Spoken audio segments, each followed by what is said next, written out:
and just say welcome everybody and thanks so much for joining us today. So I'm Rose for Grow Remote. For anybody who doesn't know us, we're an Irish nonprofit and we advocate for remote working.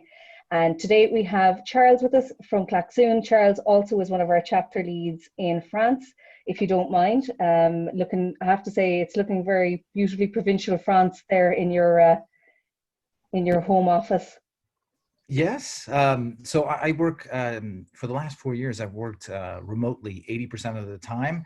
Last couple of weeks, like a lot of people, I'm working 100% of the time. So not a massive change for me, but a lot of people have lived this, and I don't know if we can call it remote work when it's remote work during a pandemic, but we're going to talk about something today that I think everyone knows about really well, and that's meetings. And I think there's a love-hate relationship with meetings, and we're going to take a deep dive here in meetings and remote meetings and what's next. That sounds fantastic. Cool. So what I'm going to do here is I'd love to hear about some of the people that are with us. So in this chat that we have, I'm going to put a link, and I'm going to ask you to join, and you can just click on this link, and I can pretty easily see how you guys are doing. And so in the meantime that this is happening, Rose mentioned, my name is Charles Kergaravat. I'm Director of International Marketing at Klaxoon. And for those of you that might not be familiar with Klaxoon, Klaxoon is really about all those moments that teams come together. So, and then when they try to collaborate efficiently. And we have a lot of those, right? Meetings, trainings, workshops, project management, all hands. And every single one of those has been sort of transformed the last couple of weeks as we've gone remote. So luckily with Klaxoon, there's a suite of collaborative apps that you can synchronize and align your team really fast. You can increase participation and engagement in meetings and workshops. And overall, you're guaranteeing efficient and effective teamwork. So I see a few of you have been able to connect. That's awesome. I'm going to actually, this might be more fun if I share my screen, right? For those at home. Rose, you have disabled my ability to share my screen. So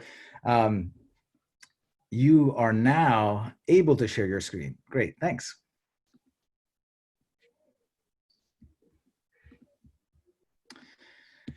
And I wanted to ask everybody a question. And I wanted to, if you're logged in here, you can see this. And I want to know, before you guys, the ones that are watching, before this global pandemic, how many of you were already working remotely?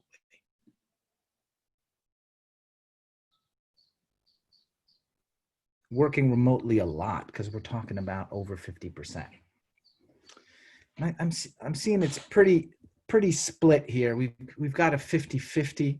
And I think the norm was a lot of people didn't really have the opportunity to work remotely that often. And we've all of a sudden been challenged here to work remotely. But I think what's really super interesting about this is to understand meetings themselves before this, right? We're talking about remote meetings now. What was happening before? And I think if you, and I know, Rose, you follow the future of work a lot. And if we look what was happening, if you look at the last 40 years, meetings have sort of been the same, right? Corporate meetings in themselves, there's sort of a love-hate relationship. We do a lot of meetings. If you read about them, a lot of time there's some gripes about meetings. But the reality was, before this global pandemic, meetings in terms of attended per year was going up. We're seeing 41% of people were saying, gosh, I'm having more meetings. And when I go to a meeting, there's more people in that meeting. So that's never an ideal thing, right, folks? So what studies show is that 71% of people were saying they were having too many meetings, that they were unproductive, inefficient. And 2/3 were saying, hey, I don't have time for myself. I don't have time to do deep work. I don't have time to be creative. The good news is maybe a global pandemic makes us rethink how we do things, right? And I think the ones that have been successful in the last couple of weeks have really thought about their rituals, have thought about their process, and said, hey, maybe we shouldn't be doing the things as we've always done them. And we're seeing that 77% of people are saying, hey, they're fully productive when they're at home. And I'd like to know about you guys. So same deal, asking you a question. Since global pandemic, I am more productive. Look at that. Well, it looks like you guys are doing better now, right? And that's an interesting thing. I don't know if that's the case for everybody, right? But it seems like the people in this room have been doing really well. So there's something that's happened, and I just want to maybe talk about why we have meetings in general. And this is a big thing. And please, Rose, prompt me on the questions. I would ask you to ask me the questions that potentially come in, and your questions at any time. I'll just keep on talking because I have a lot to say about this, but I love to hear your questions. And one of the big things is, why are we having so many meetings, right? This is a funny thing, and saying, why do I have a meeting? And very rarely do we even ask that question, right, guys? We're saying, oh, there's another meeting. And then generally when you ask yourself that question, you're saying, oh, I'm trying to get stuff done, I'm trying to make a decision, or trying to do that. Well, if you ask, and we've at Klaxoon, we've done some pretty extensive studies, and we see that decision making is not even in the top 5 things we do. And the number one thing we do is share information. And you would say, well, gosh, I think there's a better way to share information than get a whole bunch of people in a room together and take up a lot of their time to share something, when a lot of times those people might not be concerned by that stuff, right?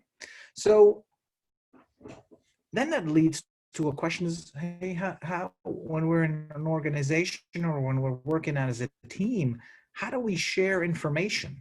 And this is the one that's important, saying, the number one way teams and organizations share information is in person. Well, global pandemic, we can't see each other, social distancing. What do we do? And you can see on the screen here, video conferencing, productivity apps are very low. And these are all stats pre-global pandemic. You can be pretty sure productivity apps have sort of boosted up here, right? And what's interesting by that is, okay, we're not sharing in person anymore. We're probably sending emails. We're probably doing a lot of communication apps, a lot of calls, but we've boosted a lot of video, right? And I hope, and I bolded this, like we're thinking, hey, have I rethought my process? Have I rethought my work rituals here now that I'm going into a global pandemic? And one of the things is, if you follow the future of work, and you're living in this world, and you feel like your organization or how you work is progressive, you kind of realize there's been a shift the last couple of years. You see that you're plugged into a lot of different teams on a daily basis, right? In the past, you were kind of like in a siloed area. Hey, I'm on this team and I only talk to those guys. And nowadays, your skills become super important. So we kind of plug you in to different projects and different teams on different locations, right? Worldwide. And these are clearly some of the benefits of remote work, because you can be plugged in into a whole bunch of stuff. But there's a little problem with that, because I don't know the classic rituals of the team. I don't know the people in this project. I don't know why I'm even in this project, right? So I think what we've done the last couple of weeks in some of the organizations that have not gotten this right is they've started to say, okay, we got to ramp up communication.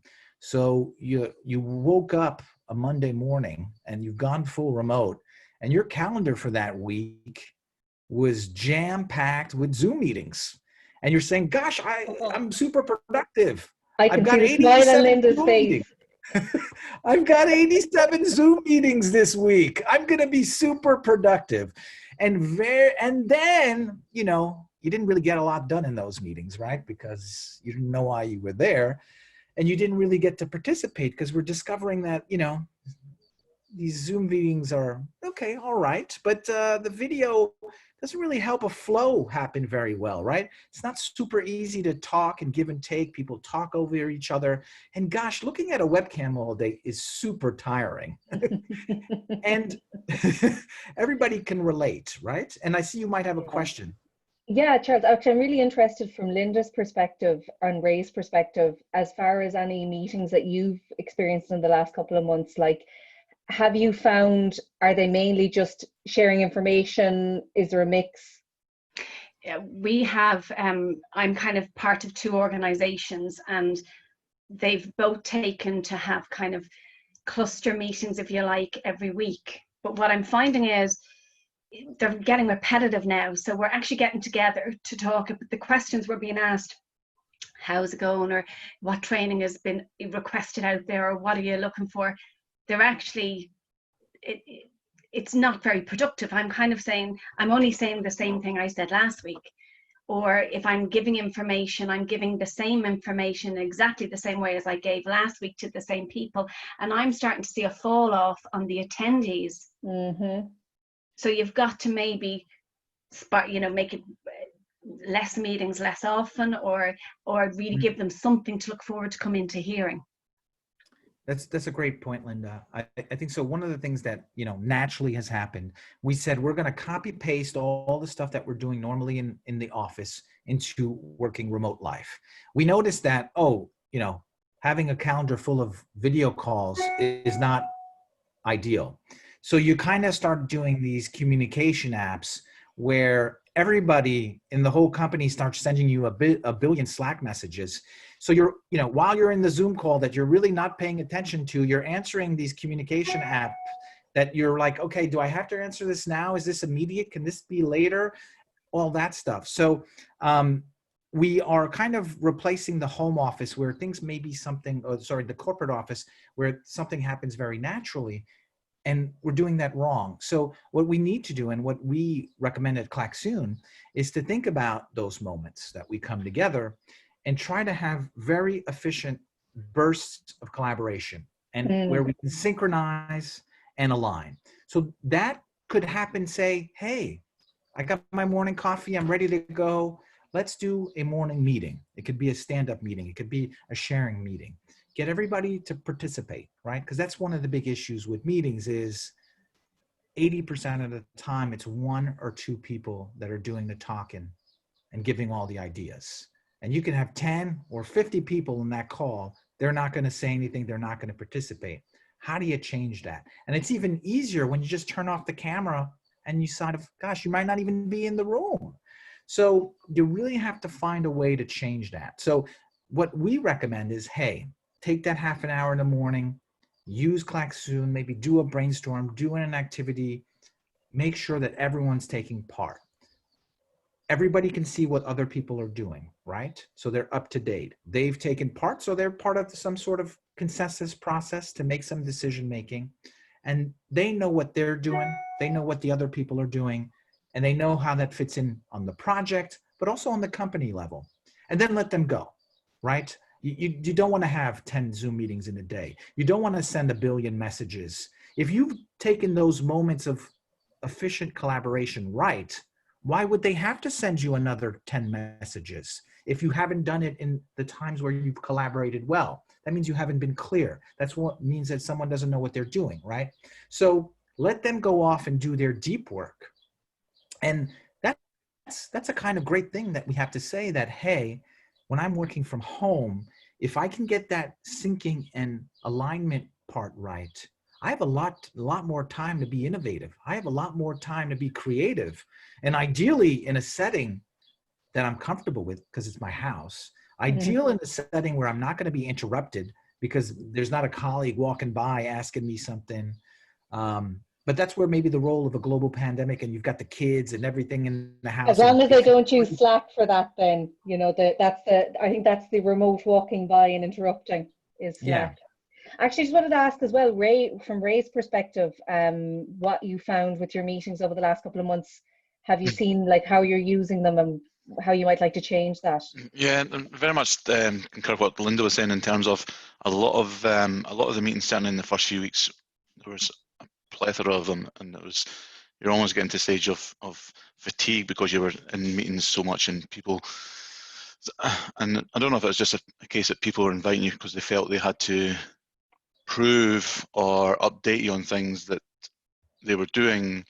And I suppose I'm a big advocate in terms of trust, in terms of being able to allow people to do it. So I have a team now of 20 odd employees over at different sites. And so it's having employees who are able to go away and do their work and only, I suppose, reach out when they need support, or when you have a predetermined catch up to update you on regular points. So it's certainly, yes, in the very beginning there was a lot of meetings happening like that. We have moved to a bit more weekly though, but going back to what Linda was saying, there's still a lot of repetitive information there. And even and I have a week or every 2 week meeting with one of the IT teams, and that's just to touch base, and even then it's very, very repetitive, and That's so frustrating. yeah. And there's so I don't know, there's a balance there of, because what you don't want to do, and I suppose the challenge for me to learn is how you keep those relationships up, because that is, I think that's maybe where I've struggled, is making sure you keep that constant relationship. And we can all send an email, or we all can send, whether a Slack message or Teams or whatever you're using, then that's great. But it's making sure you keep those personal relationships up, because that's sometimes, you know yourself, that's how things get done. Absolutely. And I think for a lot of us, the thing about remote that I've often seen is remote teams have to really look at these things, because you can't take it for granted, because of the fact that we would have met each other in the hallway in the office back in the traditional office setting, and we've had our chats, and like Charles has said there, information was passed that way. Whereas now we have to get much more deliberate, and then as well, basically keeping the relationship going. So if we're getting much smarter about how we run our meetings, and that we have all the hygiene around our meetings, our documentation beforehand, following up, using really, really good tools for engagement. But then we are great, we've less meetings, so we've more time to do deep work, but we're missing out on that time then to build relationships. And I know Charles has some really good information about that. Yeah, so I think one of the things that we have to think about when we go into remote work, and if we have to work remotely, we have to think about the human aspect. I think the first thing to think about is that, we think about is technology. Hey, do I have the right technology? Do I have the right setup in my home office? But the human dynamics are the ones that are really changing the most. That's why, if you've done this right and you've rethought your process and you've rethought your rituals, then you have to think about, well, I'm missing out on these coffee breaks. I'm missing out on the water cooler talk. I'm missing out, hey, I saw you in the hall or coming out of the bathroom, right? So there's a big element of how do we replace those things, right? And generally, we think about middle managers and their role in an organization and their role now. So there's been, and you mentioned trust, Ray, and I think middle managers for a very long time were asked to say, hey, drive productivity by staying on top of people, right? Make sure, are they coming in on time? How long was that lunch break? What time are they leaving? Being present is super important. And now we have to think about, forget that role, because you trust people. If you hired them, you probably should. Think about that role as someone as a facilitator, right? How do those middle managers in all those meetings, who's the facilitator in this? Who's the caretaker? Who's moving things along? Who's being human to make sure that, hey, I'm keeping people up to date? Maybe my tool, one of the things that I often talk about is being visual. Remote work is being visual. Think about your collaboration as, how can I transform this and being visual? Well, Rose has a perfect example. Look right behind her. She's got Post-it, she's got a whiteboard, but I kind of feel she's collaborating with herself, right? Because I can't see what's written on that board. So think about, how can I make my work canvas with my colleagues very visual on a daily basis? And I don't mean a video, and I don't mean a Slack message. How do you transform that stuff that we love in the office and bring it to the home? And how do we facilitate, rethink that? So this is one of the things I said that in the beginning, we've had meetings the same way for 40 years. And if you ask somebody, have you ever had training for meetings? The answer is no. Who has training for meetings? But please explain, and they'll tell you no. But I'm saying, hey, I don't understand. This is the thing you do the most in the day, and you've never been trained for it? So some people, you know, it's a godsend. They're really good at meetings. They're really good at facilitation. They get everybody involved. They care about people. They're human. They make it visual, and they're really special. But, you know, not everyone's like that. So we all need to get better. And I think we get better by thinking about being human and replacing certain things. So we don't have the water cooler anymore, right? Think about how you can create feedback loops with people, right? Don't leave people behind. And I think the tools can do that well. How can someone see something that's a project that maybe they're working on, maybe they're not, they're keeping up their opinion. They can easily see it, give an opinion, and they feel they're part of the process. Because feeling that you're part of the process is so important. We're humans, right? We have anxiety, especially during a global pandemic. And the fear of missing out in meetings is one of the reasons we show up to meetings a lot, right? But then we realize, gosh, I just wasted an hour. So if you have a very good ability to document things, and Rose does this pretty well in, you know, giving information, making it visual, that other people can be caught up, or even this call here, anybody can watch the replay of this. That type of stuff is important for teams. I heard a bell, so maybe there's a question. Rose? I think it was a background. Oh, okay. But yeah, my emails are coming in, they're bleeping, so I don't know how to turn it off. I'm sorry. Not at all, Linda, not at all. Well, something I am very interested in, because we've just started implementing, oh, Samara, you're very welcome. So we've started implementing, so basically doing our meetings with chapter leads. And obviously, particularly when things hit as well, I just found I was using them to broadcast information. And I heard a really amazing podcast about, like, what are you doing with these meetings to just broadcast information? Like, it's a ridiculous idea. You send people out documentation, let them get caught up in their own time. They'll decide what they need out of that. Again, as Charles is saying, and make it really visual. So somebody can like scan down through the document and go, that's relevant to me, that's relevant to me. And another big thing as well was that, you know, if certain people need to be at the meeting, that's made aware, but other people might just prefer to be at the meeting, or they can watch the playback or look up on the notes. And it was actually, a lot of it was through Charles's encouragement, having more engagement within the meeting. And it's blown it wide open for us with those meetings. We're using breakout rooms with Zoom, using Klaxoon, just throwing out questions, giving different groups a question and asking them to discuss it as individuals, and then come back into the group, and, you know, and like that, having stuff moved forward. But I think there's just so much possible, but it's until we take a minute and discuss what meetings are about, we're just going to keep doing the same stuff as we've done before. I want to give some actionable tips. I think everything that we've said here is actionable, but there's some things that we do all the time when we go into a meeting, right? And if you look at the #1 recommendation for meetings, and don't say not show up, but the #1 recommendation for meetings is to have an agenda. Right, guys? You've read this like a billion times. So Klaxoon does a lot of research around the future of work and collaboration and meetings, and we work with a lot of researchers. And there's a researcher from UNC Charlotte, Dr. Stephen Rokelberg, who has a great recommendation on this. 20 years of research says that is a false recommendation. Think about agendas differently, because agendas, what happens is they're totally recycled from week to week. It's a copy and paste from the week before. You have not prepared, you have not thought about this, you have not done pretty much anything except do a copy paste. Think about an agenda as a series of questions. Start each meeting with a series of questions. What are you trying to accomplish in this meeting? What is the end goal? If you start doing that, you realize, well, this person is really not necessary for this meeting because they don't answer any of these questions.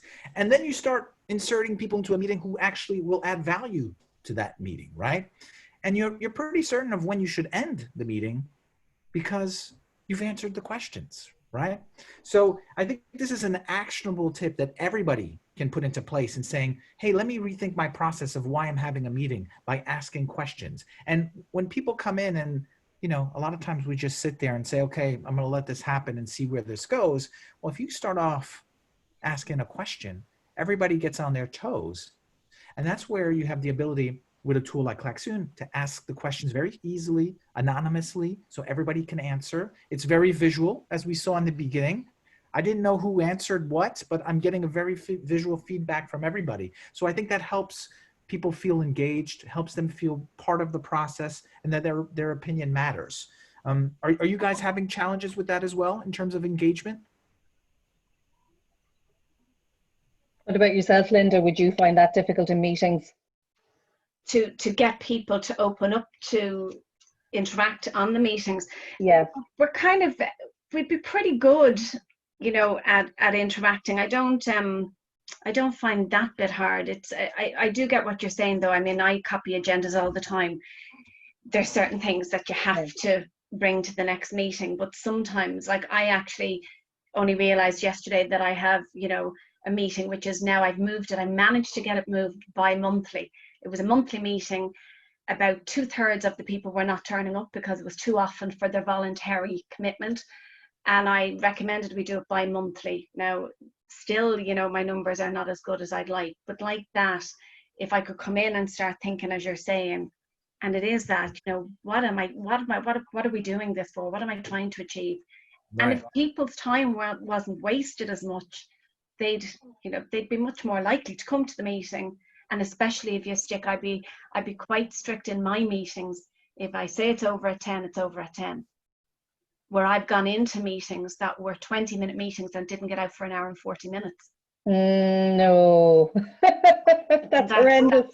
Well, especially, you know, it's kind of like if you're told 20 minutes in your head, you're thinking, grand, I'll give it that and I'm back to do this.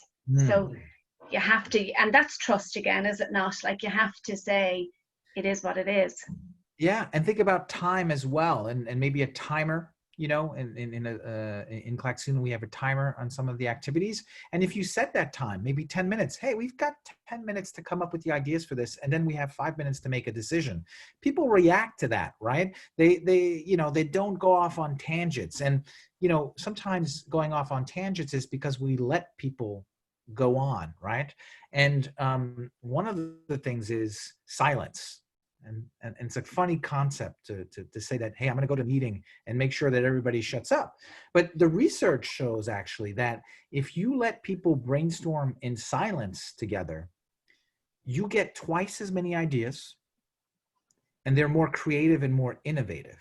So in that maybe 30-minute, 1-hour meeting that you're doing, leave an element of, hey, let's brainstorm in silence. And in our purposes, you would send an idea, post it with Klaxoon, and everybody can type away a bunch of stuff, and it's not vocal. So you don't drown out those introverts, or you don't drown out the people who are like, you know, I'm not sure about this idea, and, you know, the boss is there and stuff.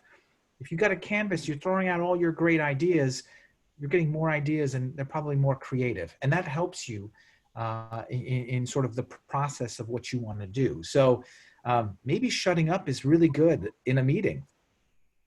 I think that's amazing. I think people would find it so difficult to start with.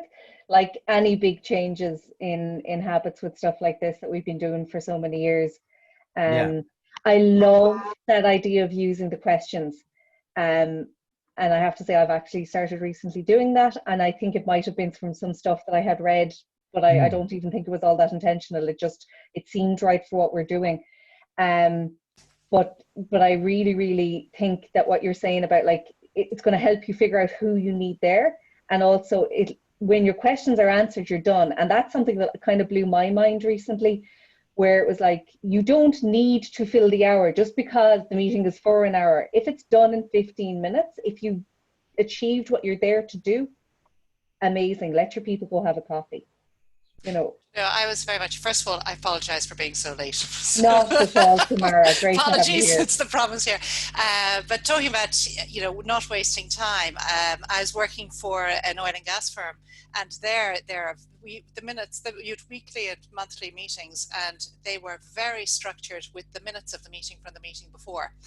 But basically that was like being, having questions, because every single person was responsible, and you had what you had to do for every single, you couldn't come back into the meeting the next week unless you had already completed A, B and C, and sometimes, and some things, and then during the meeting it would just be stricken through. If that was finished, that's off the agenda for next week.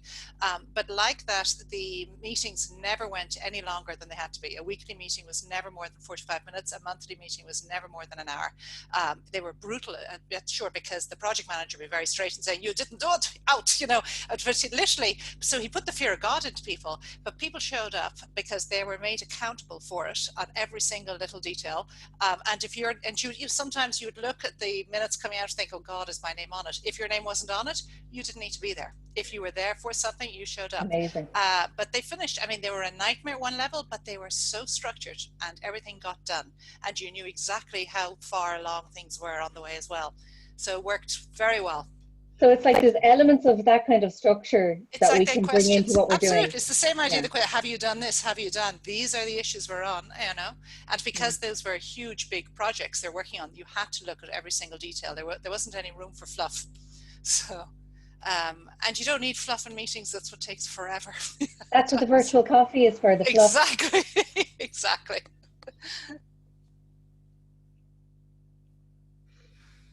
Ray, did you have anything on that sort of end of things? Was there anything that you found kind of new to you, or is that all sort of making sense?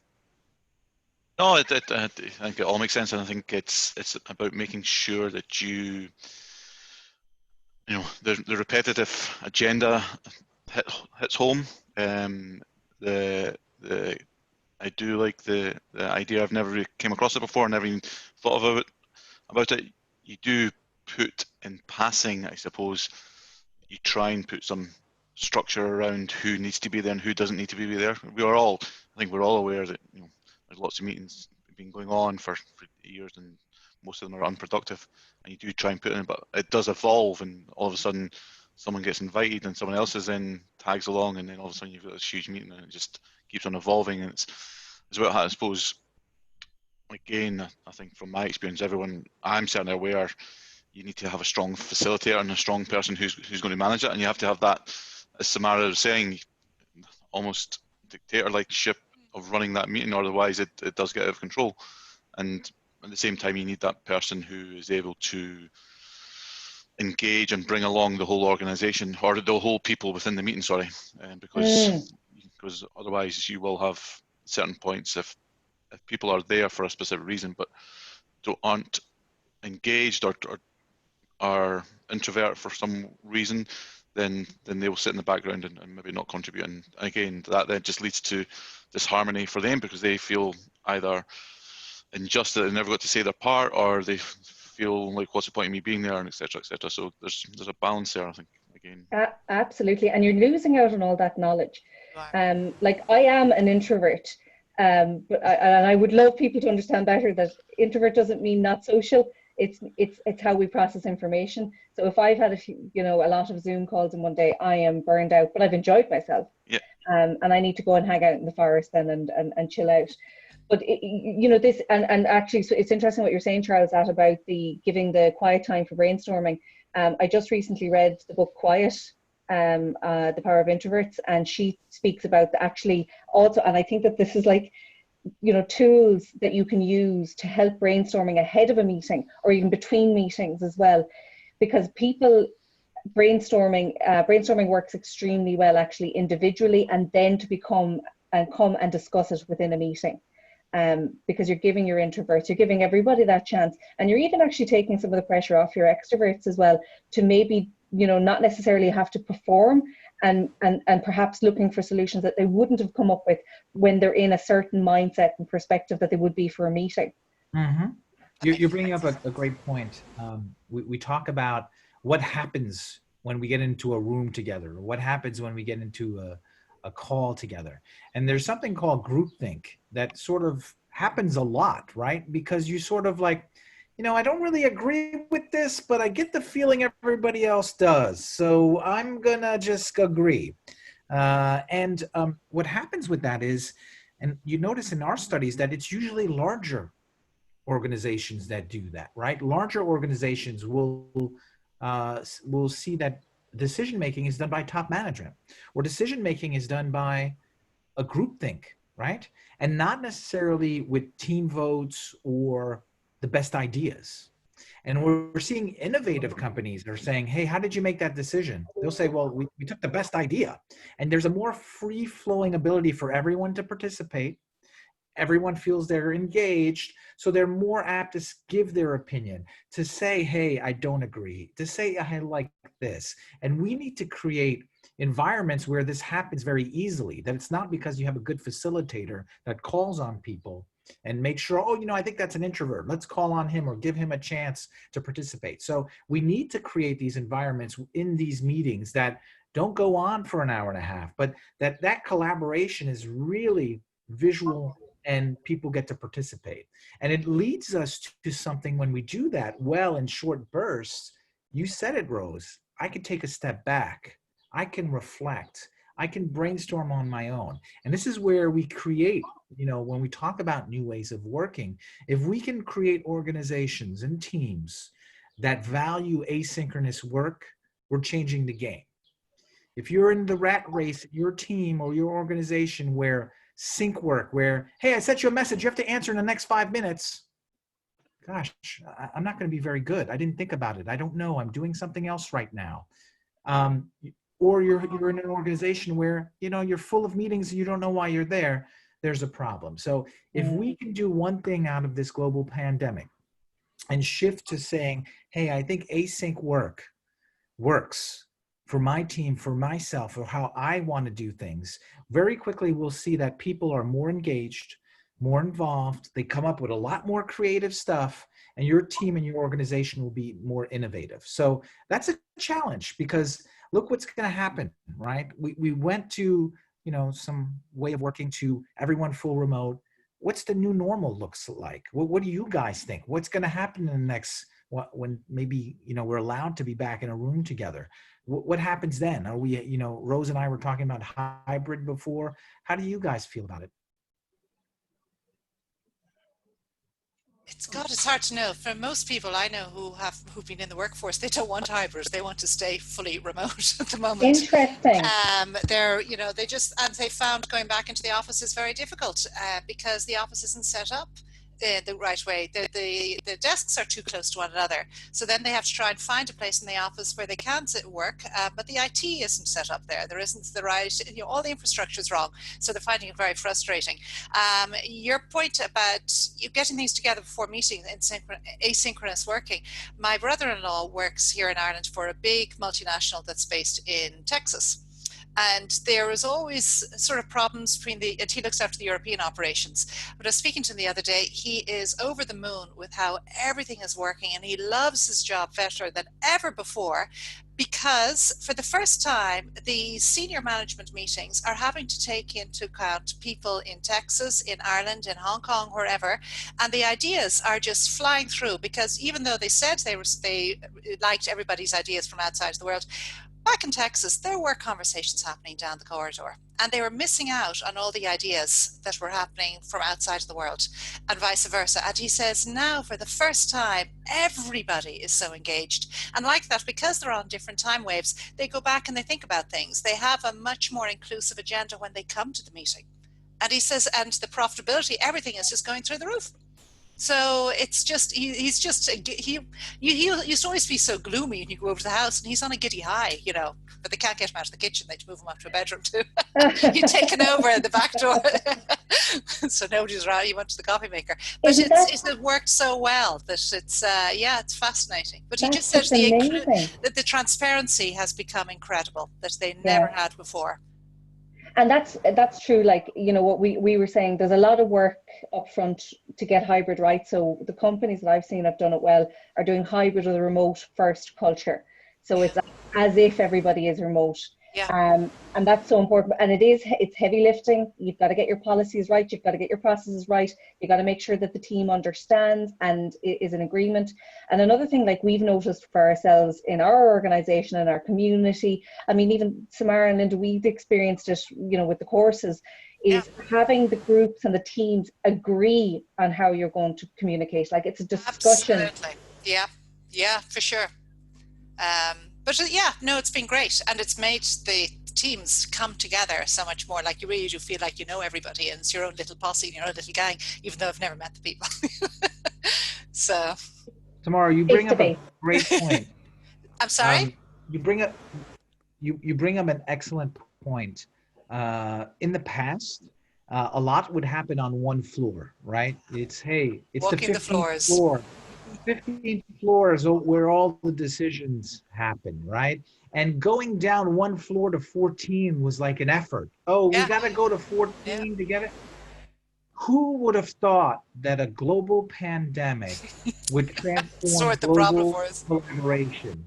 It has never been so easy to plug somebody in that's in a different country, in another office, and it's become more natural. So if there's something that's in this new normal that there's something that's going to be in this new normal that we're living, it's going to be that global collaboration becomes much more streamlined, a lot easier. We won't be second guessing, hey, should I go down one floor? You don't even have to walk down the stairs. You can be connected. You can have it involve them if they're in another country or if they're on another floor. And it's not the loudest voice. It's not the person who talks the most who gets to decide these things, because now whether they like it or not, the meetings have to include people, whether you're in Waco or if you're in Dublin or if you're in, Brussels, whatever.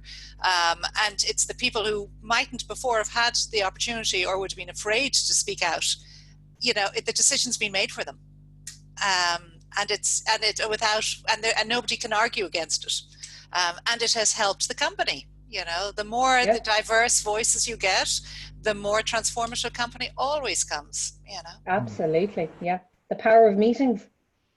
If they're good. Meetings done well. Exactly. Certainly think it's having the flexibility, because there is going to be certain situations, whether it be Samara, your brother who needs to go into the office on a certain day or has to or wants to go into the office on a certain day, or whatever happens in your home life, because you have to be a member of that. So I've got two young boys who are busy beating the head off each other every day because they're and that's just a different distraction. But in terms of that, so it's companies going forward, I think certainly I'm an advocate of remote working, but I suppose having the ability to go to the office when you need to, whether that is to speak to someone face to face or whether it's just to get a bit of sanity. Yeah, to go into that, just to get in, whether it's just to take that drive and do that commute to get a bit more deep thinking time to yourself and then spend a bit of time in the office. So whether that's just for a couple of hours or whether that's for a whole day, then it's that flexibility, I think, is where is the real benefit for our organizations and people. Yeah, absolutely. Yeah, and it's the reality of what we're facing into. Yeah. We have to, like you say, take into consideration there's going to be certain needs on the business end of things, and then there's going to be certain potential wants and needs for the individual as well. And the like you said, Samara, a lot of your of friends and colleagues have said they want to go fully remote. But for what the surveys are saying is we've got about a 60-70% of companies and individuals that want hybrid. Yeah, that's true. And the other thing is, as Ray is saying there, a lot of people might have the setup at home. If you have kids or if you just have too small a space, it's not possible to have a workspace. But that's where the co-locating hubs really come into place, that you can still take your drive and you can drive maybe 20 minutes and there's a setup there that you can get the same feel without having to do an hour and a half, 2 hour commute as people might be doing. But yeah, because for sure, an awful lot of people, if their families won't have time, speak to somebody else, one of these calls, she said she'd 4 kids and they were doing their homework and their meetings all at the kitchen table. This wasn't happening. So just not possible. And it's very important for people's sanity. I mean, it's a social thing going to work. and it's a very important part of who we are and our existence, and it gives us, you know, the confidence or builds up, you know, part of your personality. So to make sure that you build that into how the new work becomes whatever it becomes, you know, it's part of society that has to be redesigned.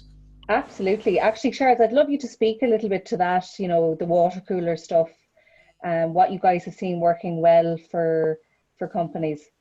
Yeah. So I think, you know, there's a cost to all of this, right? When we say, you know, some of these meetings are going well, but others aren't, right? So we've tried to replace maybe the water cooler with a bunch of Zoom meetings, and we've tried to replace some of the things we're doing with more meetings and more messages in the communication chat. But this has a cost, and you know, there's been words added to the dictionary the last couple of weeks, right?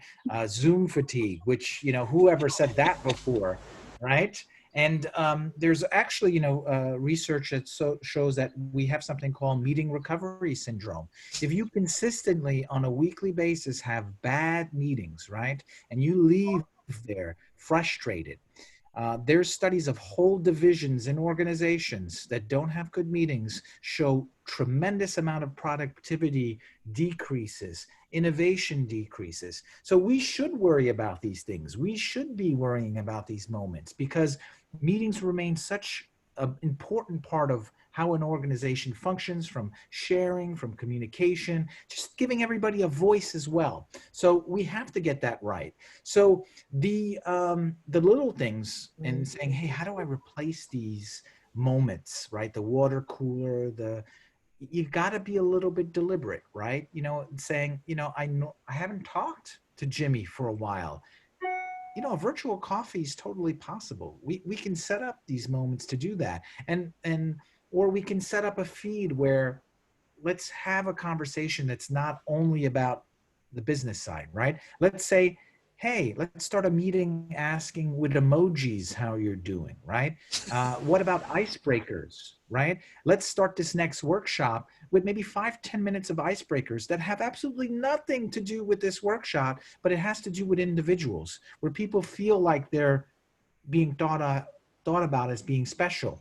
And you might, those 5 minutes you think you might be wasting, you have totally replaced that part of a day. Because we're going from, hey, this meeting ends at 59. I have another meeting on the hour. Where is my time to be a human, right? To just reconnect. So we need to populate days. If no one's giving you those 5 minutes to walk in the hall to see someone coming out of the bathroom, well, those first 5 minutes of the meeting, gosh, tell me how you're feeling with an emoji right now, or how was your weekend? Let's be deliberate with those moments, and we'll replace the water cooler, we'll replace the coffee machine that way. And it actually does work. People appreciate it. Good idea. The emoji is very good, especially for people who don't normally talk. They can put up a crazy emoji without having to say, I don't want to go into it, but you know, fireworks, explosions, hammers. We've gotten quite emoji fantastic in Grow Remote since we've embraced Slack. I have to say, it does really seem to, and I felt a little bit awkward with it, but now I feel like it's giving me a sense of creativity. It's quite lovely. You always put dancers up, but I'm always thinking, what does the dancer mean? I'm excited. That's how I communicate my excitement. You know, and I was like, that's nice. I hadn't seen that one. It's really interesting what you're saying there, Charles, about the 5 minutes. And again, I've read some stuff, and it actually is kind of mind-blowing, the stats of the effect and the positive benefits that has, and then in the opposite, the negative effect if you don't allow for that. But I think it also feeds into, particularly, you know, where so much of us haven't been able to be out and move in our communities as much as we would have previously. All those little interactions with people, even if it's not your best friend, it's just, you know, maybe an acquaintance, a colleague, helps us feel part of society. So you can imagine that the effect that actually would have on your productivity and feeling part of the business, caring that the business is doing a thing. No wonder people, you know, I'm actually still very, very impressed how much productivity has increased for a lot of people. I think that just speaks to certain freedoms and where companies have made an effort to make sure that people felt supported. But I guess that there's more that we can do to improve upon that. Yeah. And the be deliberate part, I think, is just so key. And getting back to that point that you were saying there, Charles, about taking the 5 minutes, when I was talking about the meetings and the minutes and the bullets and the dictator saying off, everything got done, but there was a horrible atmosphere on that project. Yeah. So I can imagine that. you felt like you were a drone, and you just everything, and you could not go to the boss with any issues, and everybody couldn't wait to be finished the project. Happy it was a success, except the atmosphere was dreadful on it. So again, trying to find the balance between keeping them in touch and having the human touch is very important. Because he was lacking that. We're totally not drones. So if our meetings have to be drones to be efficient, then that's not good. Exactly. I would also recommend thinking about doing things differently sometimes, right? We have a tendency, I was saying before, just to recycle and copy and paste agendas. We have a tendency to do meetings exactly the same way always, right? So maybe an icebreaker at the start that with emojis or something else, where a Klaxoon template of icebreakers at the start would be good. But also think about saying, hey, we've never done a stand-up meeting before. Let's do a stand-up meeting on Friday and see what happens then. Think about food, saying, hey, how does food change the atmosphere? If you're telling me this is the most horrible meeting, I hate being in this meeting, well, give everybody a cookie, because that'll get everybody smiling really soon too. So there's a lot of elements that we can add, from icebreakers to food to change the setting, do it in a different place. And I think, one of the things with remote working that many people have lived who weren't doing remote working before, they've got this idea that remote working is just in your house, in a sort of corner of your house. But generally, remote working is at the coffee shop, maybe, in a co-working space, in a different place in your house, in, the corporate office too. And that mix of, changing things up, spicing things up, is the diversity that, humans needs more often. The drone doesn't need that, but we need that. So changing things up from time to time is much appreciated, and it works. I think that that's such a fantastic point. I'm really sorry, I have to add, by the way, you're saying about food. There's an actual term for what we feel when we eat together. It's called communitas. And that's why bringing people together, it's been studied. Things like we have the project here in Ireland called Street Feast.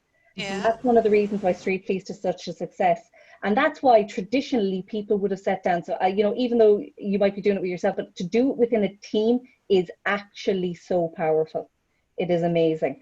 I'm going to be the facilitator now, and I'm going to make sure we don't go over time.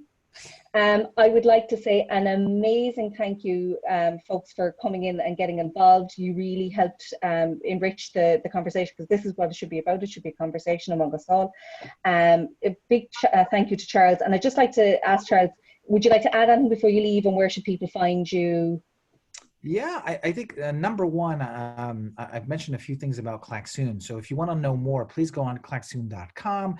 If you're looking to boost your collaboration in meetings or in other settings, we've got a 3-month free trial going on, and we're offering guidance and assistance for anyone who might need help. So what I've just heard sounds like some people could use it. So just go on klaxoon.com, and that can help you. Also, please reach out to me, because doing this sometimes I love sharing and hearing some stats and some studies you've done. Rose has a bunch of herself. Hit me up on LinkedIn. Love to continue the chat. Terrific. Thank you very much. Thanks so much, all. Apologies for today. Thanks so much. We'll see you guys on Slack. We'll see you on social media. For sure. Thanks. Thank you, Rose. Thank you, Charles. Have a great day. Take care. Okay. Have a good day. Bye-bye.